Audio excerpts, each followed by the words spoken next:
రూపాయలు ఇయ్యవు, వేల కోట్లు సంపాదిస్తే ఇవాళ పక్కన చూస్తురు 110 నెలల అధికారంలో ఉండి నెలకు 1000 కోట్లు తగ్గకుండా 1,00,000 కోట్ల పైన దోసుకున్నాయన పిల్లలు కత్తులతో పొడుచుకుంటారు ఒకరొకరు పంపకాలలో తేడా వచ్చి.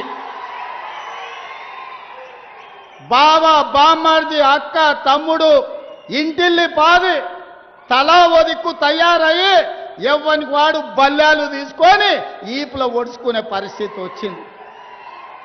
ఏం సంతోషమైన తండ్రికి 1,00,000 కోట్లు సంపాదించిండు, ఫామ్ హౌజులు ఇచ్చిండు, బంగళాలు ఇచ్చిండు, వ్యాపారం ఇచ్చిండు, టీవీలు ఇచ్చిండు, పేపర్లు ఇచ్చిండు, రాసుకోనికే పేపర్ ఇచ్చిండు, చూపించుకోనికే టీవీ ఇచ్చిండు. కానీ వాళ్ళకు ప్రశాంతత కానీ ఆనందం ఇవ్వగలిగిండా? దోపిడీ సొమ్ము ఇవాళ కుటుంబంలో చిచ్చు పెట్టింది. ఇవాళ వాళ్ళు కొట్లాడుకొని ఉరిమి మంగళ మీద పడ్డట్టు వాళ్ళు పొడుచుకునే విడిచిపెట్టి మన పేర్లు తీసుకుంటారు.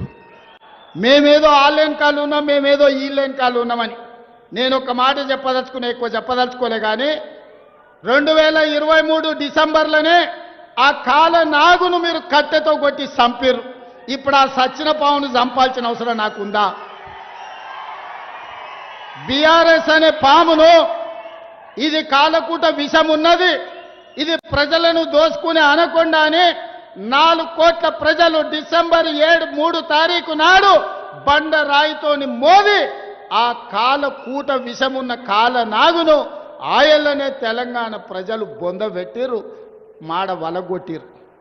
ఇక సచ్చిన పావుని ఇవాళ నేను చంపాల్సిన అవసరం ఉన్నదే? మీ పంపకాలలో పంచాయతీ వస్తే కుటుంబ పెద్ద దగ్గర కూర్చోండి, తెగకపోతే కుల పెద్ద దగ్గరకు పోండి, అక్కడ కూడా తెగకపోతే మంత్రగాని దగ్గరకు పోండి.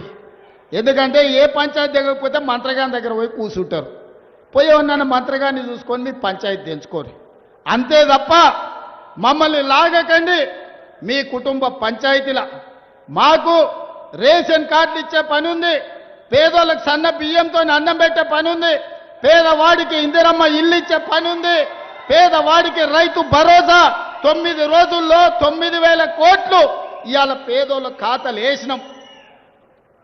25,35,964 మంది రైతులకు 20,617 కోట్ల రూపాయలు రైతులకు రుణమాఫీ చేసినాం. రైతులకు రైతు భరోసా ఇవ్వడమే కాదు, రైతు రుణమాఫీ చేసి ఒక్క 18 నెలల్లో 1,04,000 కోట్ల రూపాయలు ఈరోజు పేదల ఖాతాల్లో రైతుల ఖాతాలో వేసినాం. అందుకే మిత్రులారా, ఈరోజు రేషన్ కార్డు కావాలన్నా, ఇందిరమ్మ ఇల్లు కావాలన్నా, సన్న బియ్యం కావాలన్నా, 50 లక్షల ఇళ్లకు 200 యూనిట్లు ఉచిత కరెంటు